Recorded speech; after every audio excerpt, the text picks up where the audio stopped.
we talked the other week about bias in Australian media and which way things go and which way the ABC in particular tends to lean, even though we, and as an Australian tax-paying population, support them. Yeah, right. They tend to, well, they see themselves as progressive, but other words for that. This analysis or this reporting came out. It seemed, when you take a step back from media reports and news online, all that sort of stuff, you can kind of see trends appear. You can see when it seems like there's been a hard push by maybe a political party or special interest groups to push out a bunch of related stories all at once and through various PR channels. And you can kind of see these clusters of stories appear and suddenly push. I don't think there's coordinated editorial activity as such. It just so happens that these stories are pushed onto the wires, they're pushed into media channels roughly at the same time. There's certainly an ideological bent behind these sort of things happening. And it happens in all parts of the ideological compass, and it happens in a lot of places around the world. It's just the US, with its currently very polarized approach to doing things, it seems to stand out. So in the last 24 hours, there's been a whole bunch of reports targeting Trump, taking a very negative outlook on a bunch of things.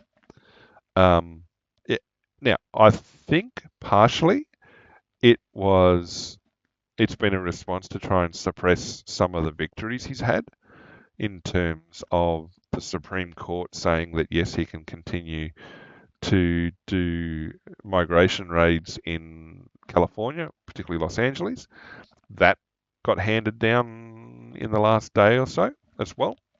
So instead, you've been swamped with these analyses and opinions and articles that are opinions masquerading as news of what should everyone should think instead, such as the apparent guidance, which no one seems to acknowledge who said it, for the US Open organisers not to cover crowd reactions to Trump showing up at the US Open. Oh, that's because everyone was booing him.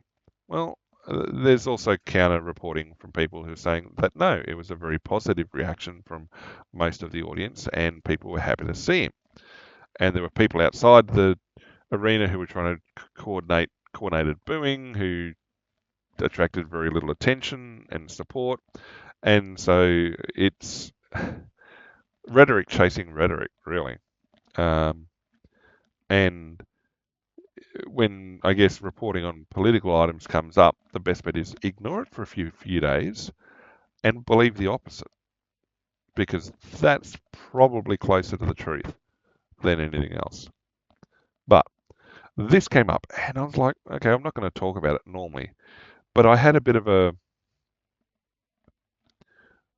dig down through it, and obviously this guy's a spruik's opinion, so it's opinion, not fact, it's opinion. And so it's like democracy is coming under assault. Okay, for a start, people, as people like to point out, the US is not a democracy; it's a representational republic, and so it has different political structure, different political processes to a democracy. It's not so much tyranny of the masses or tyranny of the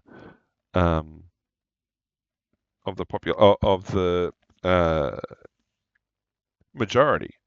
There are certain structures put in place to ensure some minority positions are represented fairly, but by and large, it still is tyranny of the majority. But it's a representational republic, not a democracy. So people say, "Oh, democratic ideals are missing." Are you saying that what the path the US is on, or what's been going on, is a failure of democratic principles from the points of what a democracy is, or you're talking about democratic principles from the point of view of a political party, being the US Democratic Party. So, uh, yeah, people saying that democracy is coming under assault. And now, yeah, obviously Trump says, look, I'm not a dictator, and we're not doing this. Um, How Democracies Die. Now, that's not a leading book at all. And it's like, oh, well, wait a second, he's not being authoritarian, or he's not dictatorial. We're gonna rebadge, we're gonna rebrand what we think it is, and slander him with that. And so they say, oh, there's 4 warning signs. Here we go, 2, 3, 4. Uh, Rejection of democratic rules, tolerates or encourages violence, denies the legitimacy of opponents, and indicates a willingness to curtail the civil liberties of opponents. Now, this guy's then just said, oh, Trump did all of that, full stop. This thing here is like, I stopped and was like, wait a second. Rejects democratic rules. Okay, let's take, let's take Ukraine as an example. So Zelensky's cancelled elections. He's banned political parties. There is obviously a very much a coordinated approach to media, um, and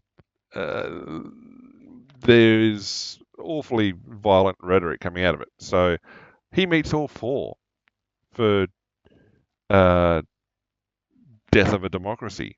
He's authoritarian. Right. So I thought us in the West weren't supposed to support those sort of people anymore. Huh. Anyway, but okay, so let's say look at the UK with their current push for the Online Safety/Surveillance Act and what they've been doing in terms of who they've been arresting at protests or online and what the rhetoric coming out of the government is and how divisive it seems to be. That last point about a willingness to curtail the civil liberties of opponents, including the media. Now, telling the media you can't show up to an event is not curtailing their civil liberties. You're not obliged to talk to the media. Now, if Trump was saying the media was, well, he sued the media for false reporting, although to listen to CBS whine and carry on about it, you'd think otherwise. But they were found guilty in a court of law. Uh, were they, or did they settle? No, I think it was the actual judicial outcome. So, yeah, curtailing the civil liberties of opponents and denying their legitimacy. Well, you could argue that that's happening in the UK at the moment, or it's happening in places. You could take a careful reading of it happening here in Australia. I'm sure the CFMEU would be arguing that that's the case, with the government taking over their union, placing it under administration and that sort of thing. They're having their ability to control the government curtailed, so they'll be complaining about it. Did they tolerate or encourage violence? I don't know. But see, I don't think Trump ever did that. And that then comes down to how the media at the time controlled the narrative and how much social media was suppressing effectively a conservative voice or voices from the right side of the centre line. And it's sad even now, here in Australia, how many people still think that have completely missed the last messages that Trump was able to get out on January 6, 2021, in terms of going home in peace, avoiding violence, all that sort of stuff. They don't see that. They believe the rhetoric, they believe the reporting that the opposite happened. And the same sort of problem crops up with things like the Kyle Rittenhouse case from Kenosha.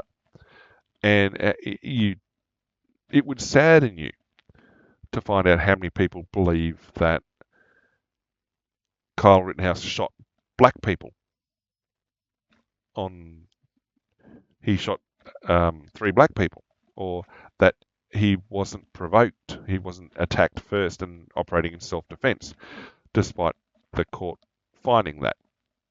And that, sadly, is because of the overarching rhetoric and reporting in the media.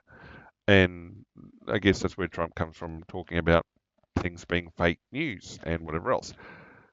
For people on the media side of things, they see that as an attack on them. They see that as an attempt to curtail their own civil liberties. Well, if you told the truth, maybe people wouldn't be criticising you so much.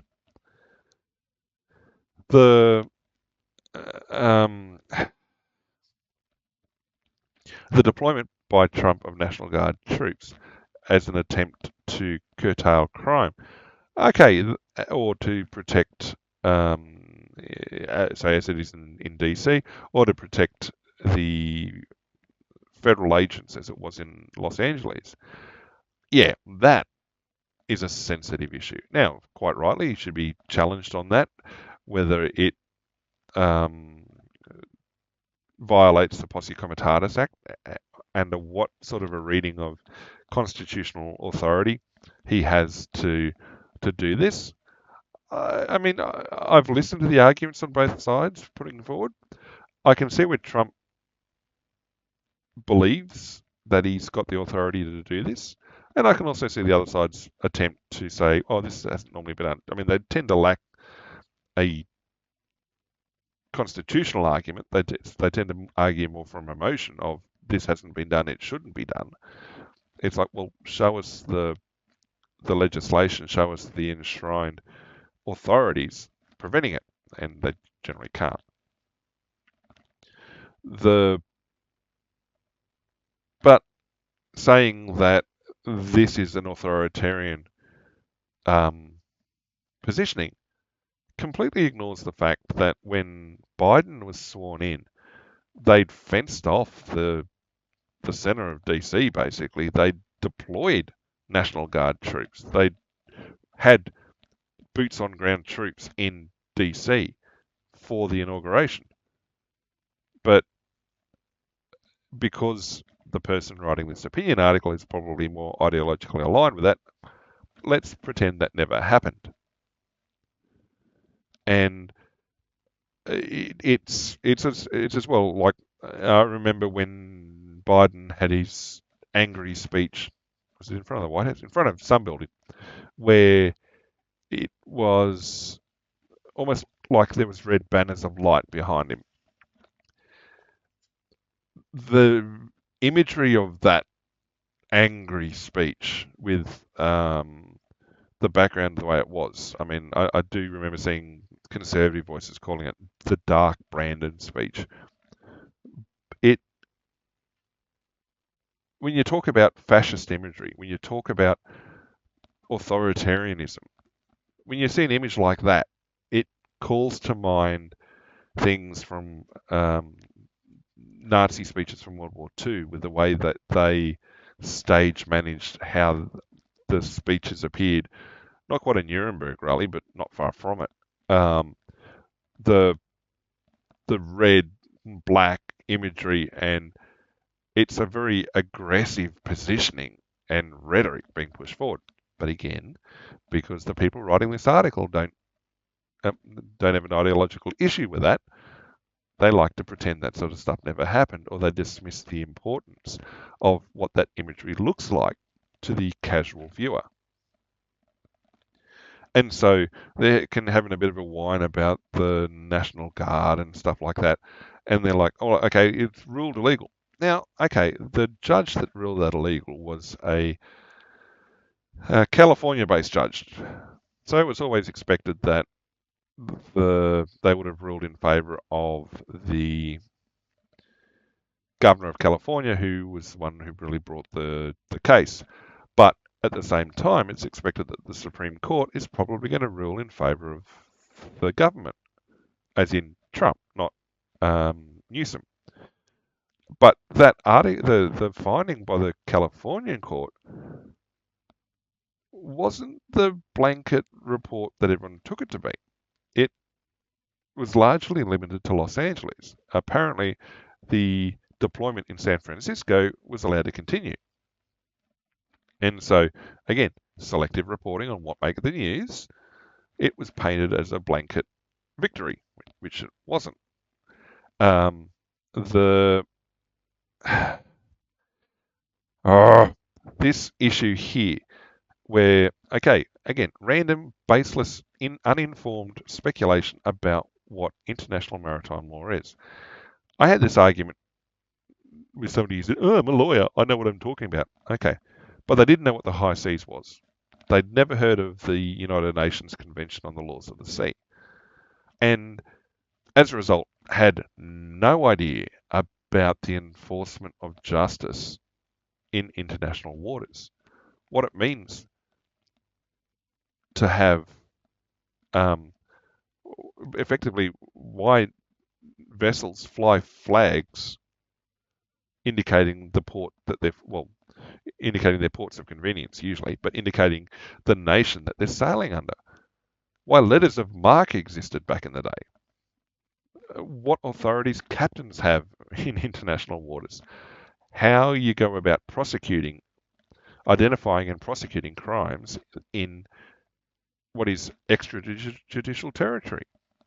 And so, because again they're looking for any stick to beat Trump with, they've completely ignored the actual legalities and legislation and laws that surround operations in international waters, and decided, oh no, it may have violated.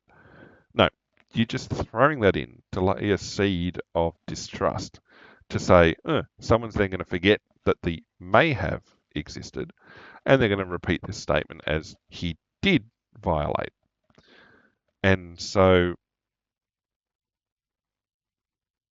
yeah, again, he provides no evidence that this is the case, that under international law does not make them lawful targets. Show me in the United Nations under conventions of the law of the sea where that is the case. Because my reading of it, and the reading of most navies and military forces and governments around the world, is that, quite frankly, that action was legal. Now, they've not come out and said it, but you look at how they interpret the laws of the sea for enforcement of their own activities in and around places. The whole idea of maritime interdiction on the high seas was reviewed in earnest in the early 2000s. The number of incidents where vessels were doing things where a nation's military effectively had to carry out a high seas interdiction. And this was before the piracy off the Horn of Africa really kicked up. And so the engagement on things like that. And so, yeah, it's ill-informed speculation, which is damaging. So, yeah, it's somebody creating a mountain out of nothing. A straw man, really, a straw man. Um, and so he's getting upset. That he's saying that the decision by the states to undertake redistricting, so gerrymandering, as they like to call it, is a big bad thing. Well, it's something that always happens. The fact that probably it's more interesting that it's happening between censuses than at a census time is more interesting. But the funny thing is, he's selected Texas as an issue, but completely ignores the fact that there's a couple of other states that have already redistricted that have been doing it already. And I mean, as long as the lines seem to be more fairly drawn along the societal boundaries or against more logical boundaries, so you avoid those really silly shaped district boundaries that make no sense. You have communities that are well and truly separated, try to put together in order to boost the chances of one party or another for being elected or re-elected. Yeah, it's the implication seems to be that one side got caught doing it in the past and is now whinging about having it done to them right now. But again, the article's painting it as Trump's fault. He didn't make him do it. In fact, if anything, the observation from outside the US by some people is that Trump is a really classic um, Republican in a way, even though his ideology seems to be more like a Clinton Democrat. Um, but he seems to adhere more to the Republican ideal of moving towards a smaller government, of returning powers to the states, of allowing the states to make their own decisions, and operating the US more along the lines of the fact that it is a republic of 50 states, not a single overarching government that tells everybody what to do, irrespective of states' rights and everything else.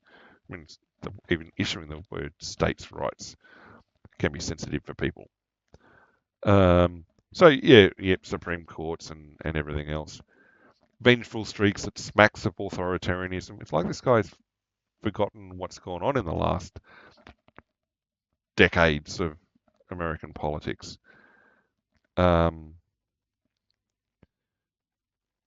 Whining about the revocation of General Milley's security clearance.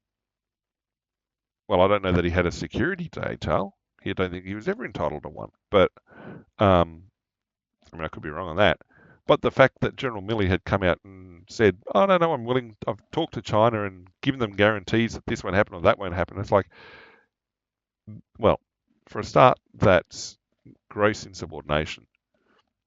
And this is in relation to January 2021 stuff. It well and truly oversteps the bounds of his authority. And it's like, everyone's upset now because Trump said, like, no, you don't deserve to keep your clearance and stuff like that. Yet, again, the firing of effectively political positions and reappointings is a fairly traditional thing done by government or by presidents. It's just because Trump's come out and it's been a little bit more rough around the edges for some of these things. People need to get upset by it. It's like, I know he's whining about Kamala Harris losing her protection. Now, they do admit that it was basically undoing an order from Biden, because traditionally vice presidents have only ever had 6 months of protection after leaving office. So he's basically returning to the status quo, saving money, all that sort of stuff. Then saying that things that he's raised about prior presidents are without citing evidence or without evidence. No, the evidence was cited and was presented, and you've just chosen not to look at it. So, yeah, happy to say, oh no, you're being authoritarian, you're being authoritarian, you're being authoritarian. It's maddening to an extent to see how much other presidents were basically permitted to conduct the limits of their powers, and sometimes more, without too much pushback by society or media or things like that. Yet it seems like people want to demand how Trump has to breathe, and people say, well, it's getting more polarized. Well, articles like this, opinions like this. Now, you got to remember, okay, why am I selecting this out as opposed to any other sources? It's coming from the ABC. It's Australia's national broadcaster. Now, it's nominally independent from the government, but when when the national broadcaster comes out and has an article like this, it's somewhat indicative of not the general viewpoint, of the direction people want it to look. Now, for some random backwaters newspaper, people probably wouldn't necessarily care about it. But when you've got the national broadcasting under your belt, yeah, you have an effect. Now, the conclusion to the article here is he basically winds everything back. So he spent many paragraphs amping up the rhetoric, being blindly partisan.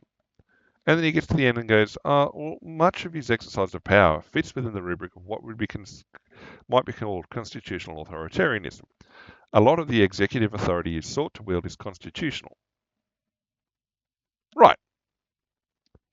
So you're saying that he hasn't actually stepped over the boundary of his existing authorities. He is not being the dictator that a lot of people fear he was going to be, or some people wished he would be. If anything, he's dotting I's and crossing T's better than anyone else has, and you're getting upset at that? It's like, again, lead with that, or don't write the article at all. It's just, but yes, I mean, this point here about the US system relying on norms rather than laws. It's one reason why Roe versus Wade got overturned and got returned to the states. It had only ever been a judicial decision. So nobody in US politics had taken the position or made a sincere effort to legislate it, to enshrine it in actual legislation. And so, because it had only ever stayed a judicial decision, it was so easy to overturn. Now, again, the rhetoric surrounding that was, oh no, they're banning abortions. Well, no, they're just stopping federal funding. They're returning the decision on funding of abortions to the states. If anything, people should be in support of that. It's taking power away from the federal government and returning it to the state level, making it more local between decision and outcome, making it more local. People, both sides of politics, argue for that. They go and do it, and all of a sudden it's the worst thing since the sun rose. And it just breaks the mind that such incorrect rhetoric, such inflammatory rhetoric is allowed to be pushed and accepted as correct. And it's like, well, again, Roe versus Wade, it means that progressive states, liberalised states, and conservative states can make decisions that are more in line with their populations, actually properly representative decisions that are supported by the majority of their peoples, of their populations, and allow for, I guess, diversity of outcome.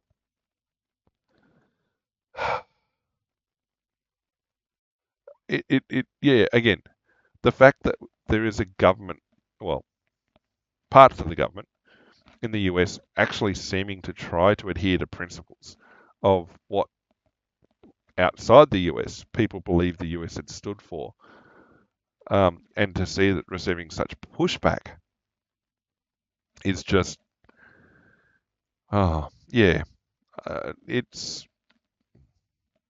the words to adequately describe it don't exist, I don't think. At least, not the polite words. So, yeah, after whining about gerrymandering, redistricting is permitted, there's no law preventing the things that what Trump has done. I think people just upset at him, and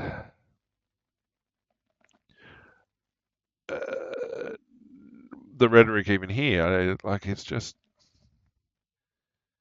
yeah. If the ABC was being honest, they'd have the ability to comment on articles like this, but they're not. They don't want they don't want a differing viewpoint. They don't want correction.